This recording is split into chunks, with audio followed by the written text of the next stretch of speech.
we don't need another hero. I wish I could bring that to you like Tina Turner, but I can't quite pull that off this morning. The human history is really a grand story, and it's filled with juicy plots and dramatic overtones and interesting characters, lots of obstacles to overcome. And our stories from the past tend to have been hero stories, the hero journey kind of story, especially in the West. And that hero goes out and slays a dragon by himself. I guess today we have to include women in that. And also kisses the princess awake, that kind of thing, brings warrior to battle. But what we're being called to do right now is get our collective act together. And that has to include all the voices and all the perspectives that's already arisen in the room. So we're living inside that human story, and the plot has thickened, as Dr. Dunbar just illuminated for us. What we need is being strategic, being collaborative, and thinking about influence and impact and how those relate to each other. So strategic has the roots of to spread and leader in that word.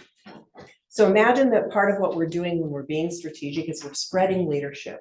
We're finding leaders wherever they are in our system. And the roots of collaborative are to work with, or literally co-labor, to work with. And influence comes from a flowing in, which is a nice thing to think about when we're considering water. And then the impact is about having a forceful effect. I think that's what we all want. If we're going to have our collective act together, we need strategic, collaborative influence and impact. And there's a term for that in the field I come from. I am the Chief Culture Officer at Arizona State University. And I also have been doing large-scale change work for a very long time. And we call this large-scale strategic collaboration. And in this little diagram, you might be able to see that it starts with a couple of people in conversation, having conversations that matter. And I'm going to give you an opportunity for that later in the talk. And then it builds into small groups who start to have some perspectives that are coming together of different ideas. But the real impact is when those small groups and multiple groups create networks and have influence across large systems. My belief is that attraction is much more strong than resistance. And I was trying to get these guys to come over to me. This was in Madagascar. These are lemurs, if you don't happen to know the Disney version of it. And what I decided to do eventually was just stand there and be very still. And they became curious, and they started coming over to me and obviously mingling with me. So there is a flow of change that we're headed towards. So we want to attract change. And it really starts with when we come together initially with an inquiry or several inquiries. And then that takes us to looking for divergent points of view. And there are many, many ways to do that. It is very important that we collect all the divergent points of view before we say this is what's true. Then something starts to emerge in that process. That's really important to take a look at. That's really important to begin noticing. You can't predict it. Well, maybe you can predict 2 years into the future if we have the right people, but you normally can't predict what's going to emerge. You have to be responsive to what's emerging. And then coming back together with all of those new insights, with all of the responses to the inquiry, with the themes that have come together, with what you sort of know collectively, that's called convergence. So we do need to begin the journey together. And in the beginning, if we can set the stage right, the waters are relatively calm. We are connecting with each other. We're beginning to learn about each other. We have goodwill towards each other. When we begin to go out into the divergent stage, then we are looking for all those different streams of consciousness. Like, what is it that you know and you know and you know from your own expertise, but also from your own lived experience? And then that emergence I was talking about, like a spring that comes right out of the mountain. I'm a hiker, and one of the most astounding things I've ever seen was in the western part of the Grand Canyon, where there is a river that springs right out of the rock at the top and becomes this pretty big river that goes all the way down to the Colorado. And then when we come back together in convergence, by the way, this is when there are a lot of rapids usually, when you're in the divergent stage. This is when it gets exciting and like kind of sacred and amazing. And this is when we come back together and have to do the hard work of deciding together, what is it we learned? What is it we know? And then what is it we're going to do? So I just wanted to share that I've had the privilege of working around the world and being able to do this kind of collaborative strategic change with a bunch of different groups. So this is the Girl Scout National Convention. Any of you in here Girl Scouts? See, there's always some Girl Scouts. And this gathering as a whole brought together 14,000 Girl Scout volunteers and girls.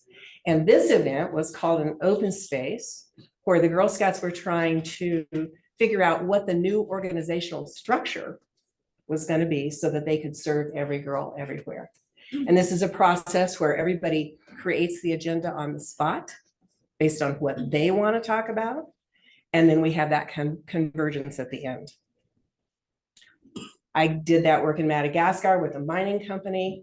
They told me that everything we were teaching them, they actually already knew, but they had been told, they referred to them as the developers. They had been told by the colonists and the developers there that what they knew was wrong or inconsequential. Working in Latin America with a bunch of wonderful women who were trying to change the world through their practices with their children. In Singapore for the facilitators that were learning these large-scale methodologies.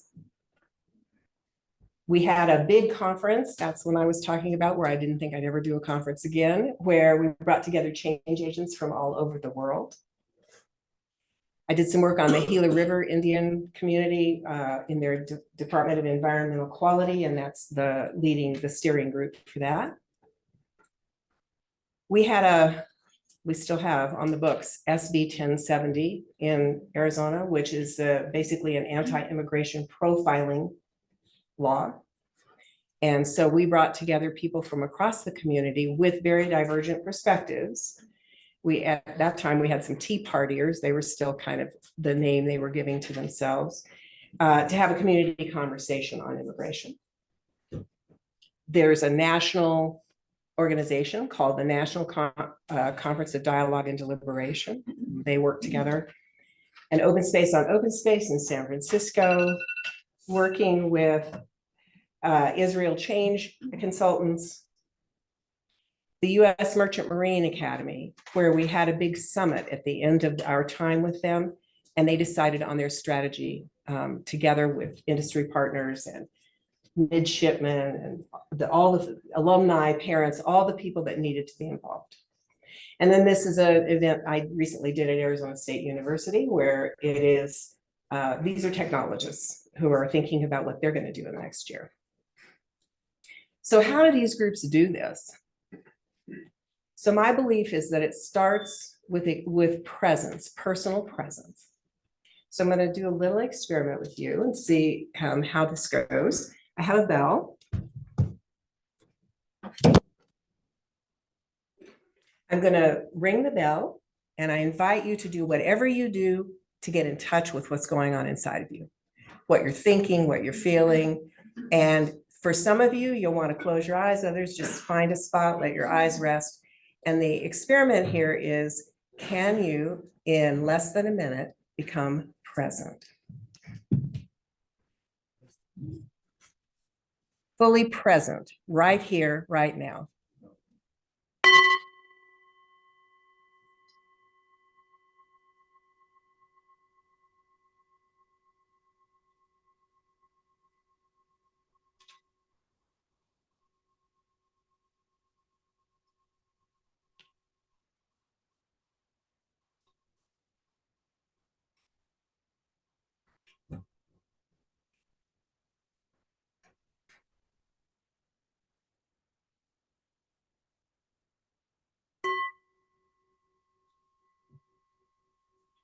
That was 30 seconds. So what did you notice? Call it out. What did you notice by just being still for 30 seconds? My heart. Your heart. It's cold. It's cold. Breath. Breath. One more, yes. My mind was racing. Your mind was racing. Great observation. That tends to be the case for us more of the time than we would like. Thank you for joining in that experiment. The second piece that groups can do when 2 or more people are fully present, there's a kind of connection that happens that's different than the connection that we often experience when we're coming from the very top of our front brain. And when that connection occurs, and so imagine 2 people, 4 people, thousands of people, then an opening occurs. Something can come in to the field, into our consciousness, into our awareness together, and we can begin to articulate what's emerging. So I'm going to invite you into a connection moment. If you'll stand up real quickly, find a partner.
And other people are quieter and think before they speak.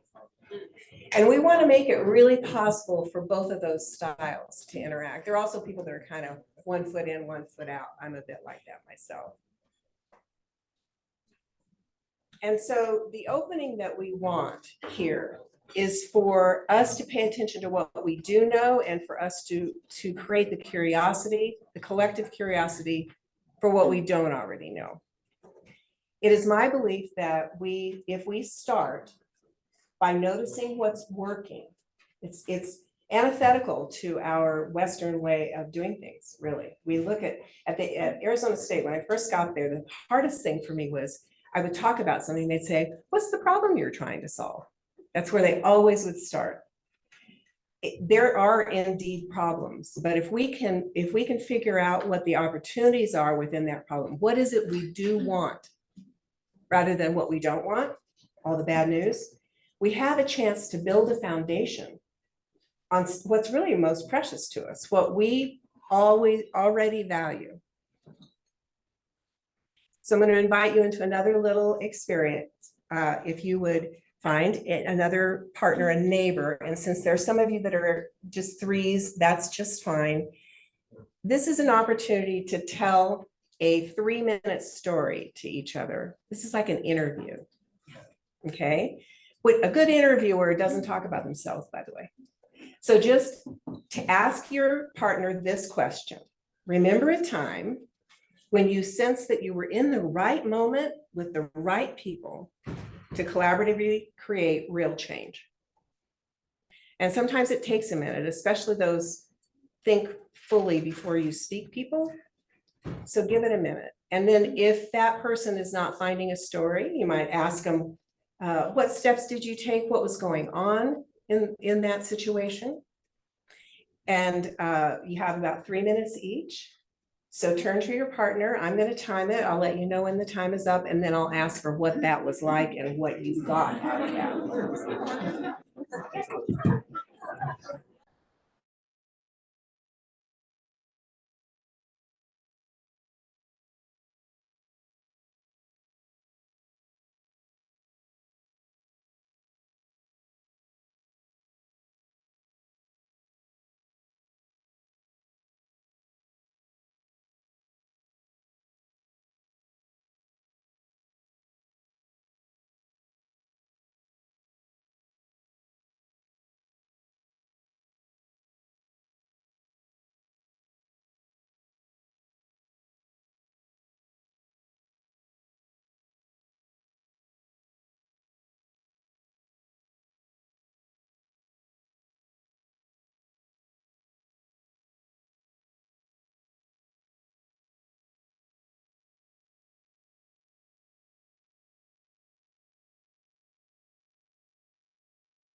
So as you know, we have people online, and for that reason, we're really gonna try, I'm just gonna take a few, pop up and tell your story here, not your story.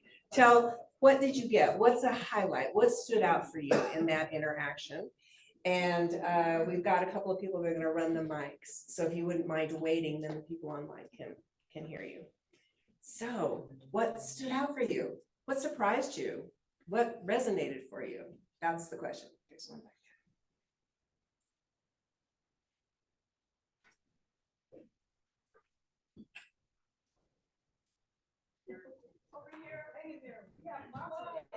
I think the concept of experiencing reciprocity and exchange, sort of communal energy was something that really stand out from what James said, but also resonated with my experience of when the magic is happening. We're not just yes, overwhelmed. that's right. That's when the magic does happen. Reciprocity, community, nice. Over here. My name is Angelina, and one of the common themes of our stories was approaching things from a non-adversarial approach, seeing the gifts and the light that everyone can offer to a project or a challenge. Beautiful. Gifts of the light. Who else? What stood out? Here, we've got one up here.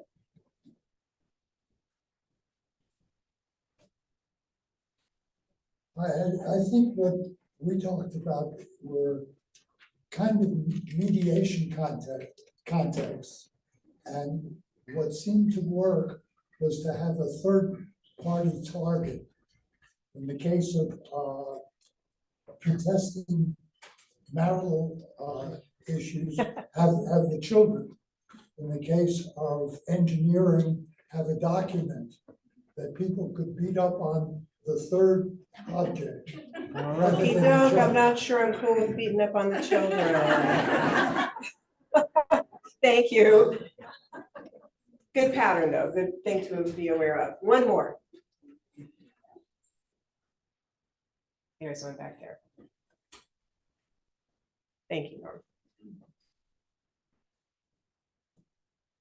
Hi, my name is Betsy Bainbridge, and the common thread for both of our stories is that they were from when we were much younger and more optimistic.